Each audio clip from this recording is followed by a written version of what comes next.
All right, guys, so this video is for Ben and Sean. You asked a question today on Facebook, and it was a really long explanation. I didn't want to type it out for two reasons.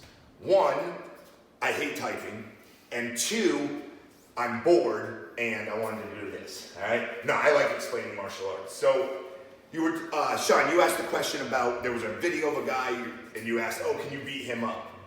Well, one, I don't know who the guy is. It said he was one of Bruce Lee's top students, whatever. I don't know, a lot of people claim that. But just watching the video of him, I think the guy really knew his stuff well. But I wanted to go over the difference between self-defense and fighting. Most people, when they're asking about martial arts, the question you always hear is, what martial art can beat up what martial art? Well, it all depends, right? And there really is no right answer to that. I honestly believe the best fighting martial art is Brazilian Jiu-Jitsu. Meaning if you took all different styles and had them fight, I feel that overall Jiu-Jitsu covers more areas of real fighting. That being said, self-defense and fighting are two separate things.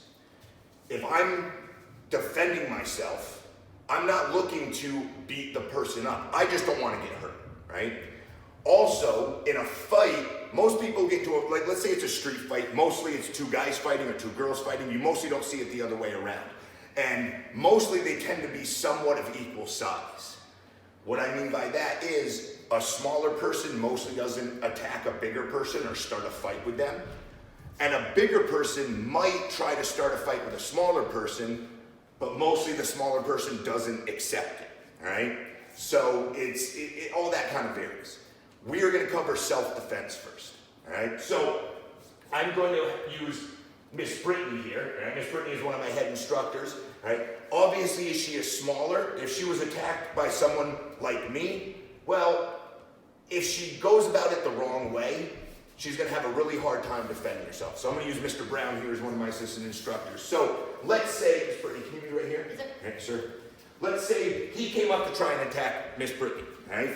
Now, if a guy attacks a woman, you're probably gonna see basic kind of attacks. They're grabbing at them. Mostly they're not gonna go up and try and punch a woman, all right? Mostly if it's a guy attacking another guy.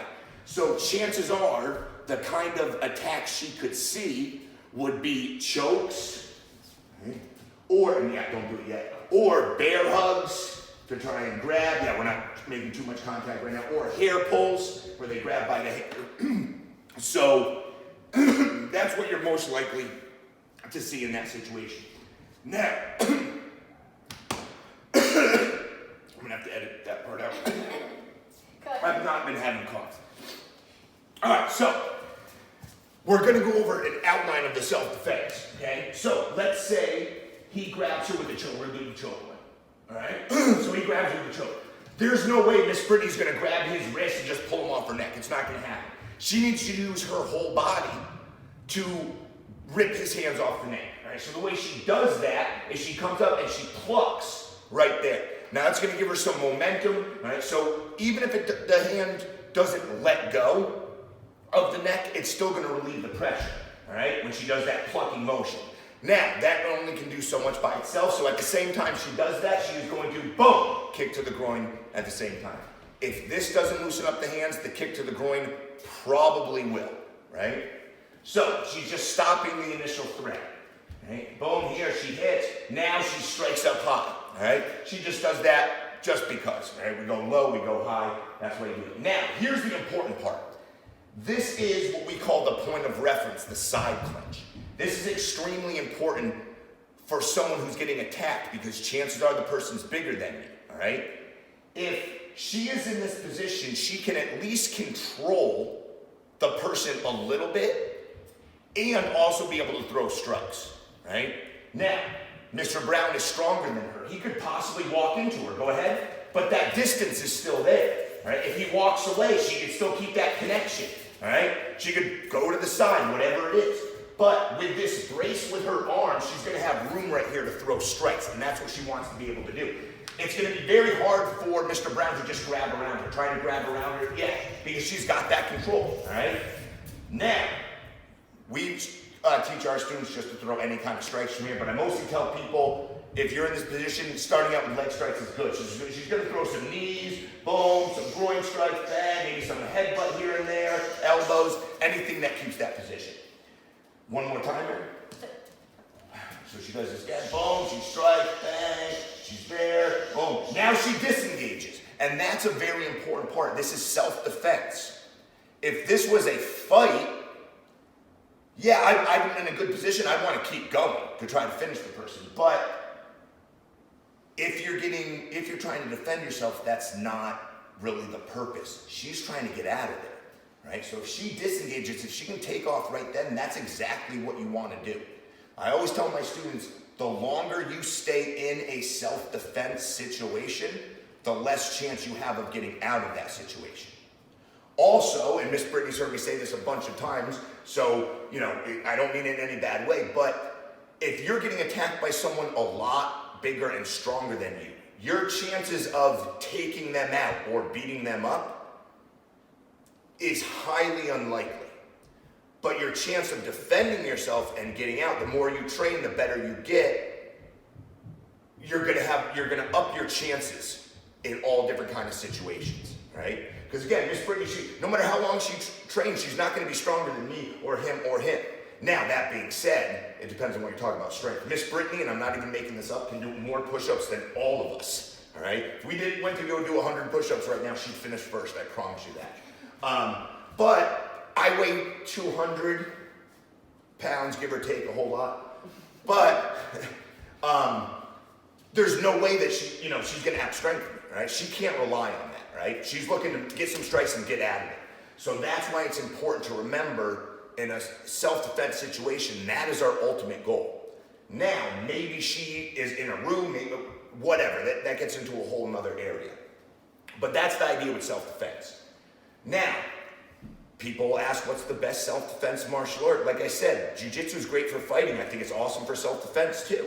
It all depends on the person, it all depends on the situation. We teach Krav Maga here, and Brazilian Jiu-Jitsu, but Krav Maga it's very simplified, right? And I don't mean that to take anything away from Krav Maga. It's just their philosophy is, if it's simple and easy and can work, let's do that. Jiu-Jitsu tends to get a little bit more in-depth, well, depending on the situation. So Krav Maga is great, especially if you don't have time to train a lot. If you really want to get deeper into it, I mean, you can do that with Krav too, but Brazilian Jiu-Jitsu gets really deep into stuff. All right, now, let's say he attacked her like that. That's fine. Let's say just some person who she didn't know, who she thought was a danger, was coming up to him. All right? She always wants to keep that space. She never lets someone get into her space. She would back up or she would engage or whatever. If you let someone get into your range, that's already bad, especially if you think they're a danger, right? She would want to get out there or punch on the way in. I also tell my students too, if he was in that range, and she shouldn't let him get there, but if he was, or getting close to it, yes, she would already hit. She would already strike, right? Most of us, if we grew up with the Karate Kid, which even my instructors know is the best movie ever, you're always taught, you never strike first. It depends on the situation, all right? If they're a lot bigger than you and you've warned them again and again, and you know this person's going to attack you no matter what you do, you hit them first, all right? You strike and you get out of there. So, again, my point on making this is that self-defense is way different than fighting. And I noticed that a lot of martial arts stuff and instructionals I see on the internet are really pushed on fighting. And again, it's just a whole different situation. All right, now we're gonna get into the fighting part. All right, so man, I'm set with you, Mr. Brown. I'm gonna use Sarah Booth, Mr. Kim for this one. All right, you're gonna go with me. So, first off, okay, if we're in a fight, all right, chances are Mr. Kim would not try to start a fight with someone my size. Now, he could. He's an incredibly good martial artist. If I showed you, us sparring, he'd hit me a lot more than I hit him. But each time I hit him is going to do more damage. So let's just pretend we were, the same height and everything, and the same weight. It, again, all depends on the situation. So, I'm gonna start over again on this. Okay. All right, so now we're gonna talk about actual fighting, all right? Now, obviously, self-defense is different. I wouldn't promote fighting in any way, but sometimes it's unavoidable, all right? Whether it be a bully situation for kids, a situation where you can't back down, you gotta protect your family, whatever it is, okay? So it really all depends on the situation, all right? And what I want to talk about first, let's say, because I am making this video for two guys I know, you're in a situation where just someone's in your face, and it's one of those situations where you want to avoid the fight, but hey, you might have to.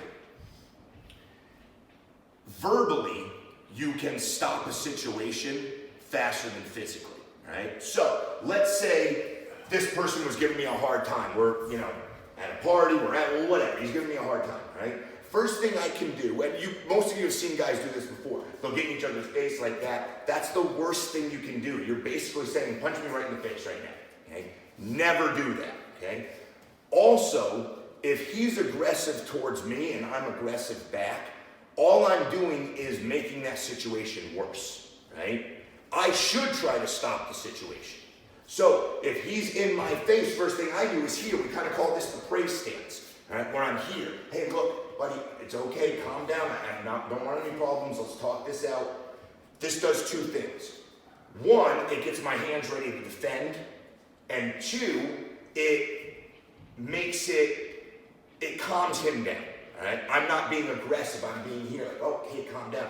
So mentally, it'll calm him down probably too. If not, yeah, my hands are there. They throw a strike at you. The most common attack is the haymaker strike.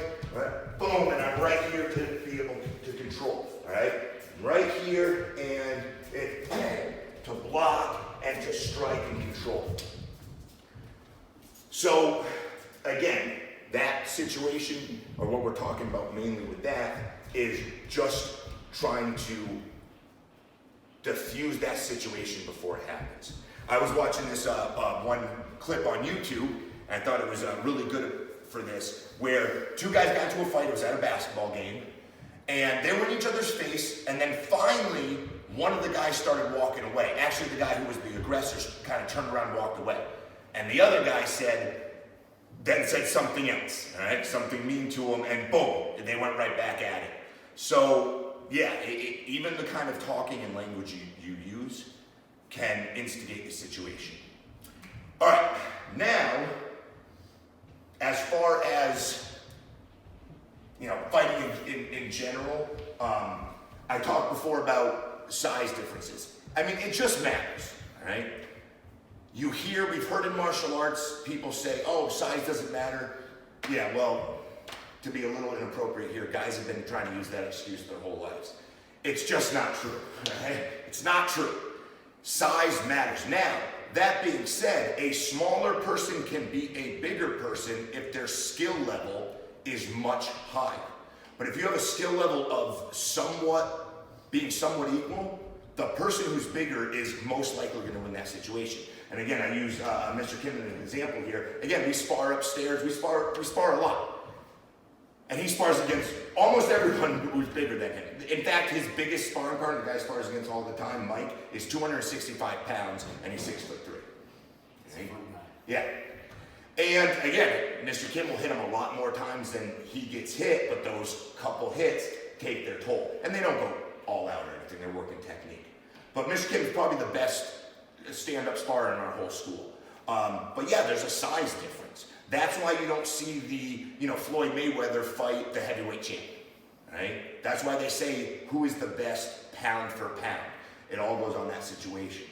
As far as, like I said, the best style, I truly believe that the best traditional style, I guess you could say pure style, is Brazilian Jiu-Jitsu, just because it tends to, or it focuses on the ground self-defense, right? What to do on the ground.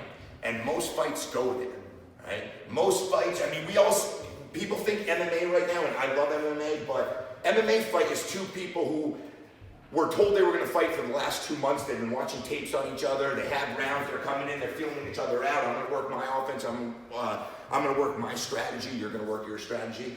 In a straight street fight, none of that happens. You don't know the person. You don't know their skills.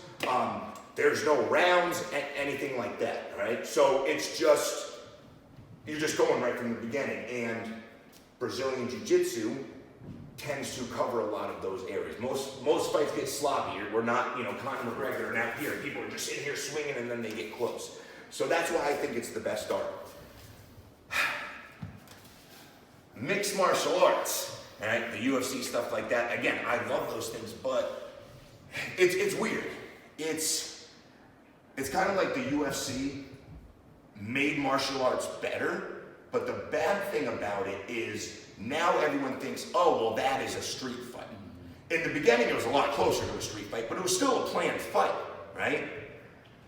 Now, it's a lot more skill and stuff like that. The fighters, people talk about, who would beat this person from this era, who would beat this person. I'm always a big believer in the newer person would most likely beat the person who did it a while ago, just because things improve all the time.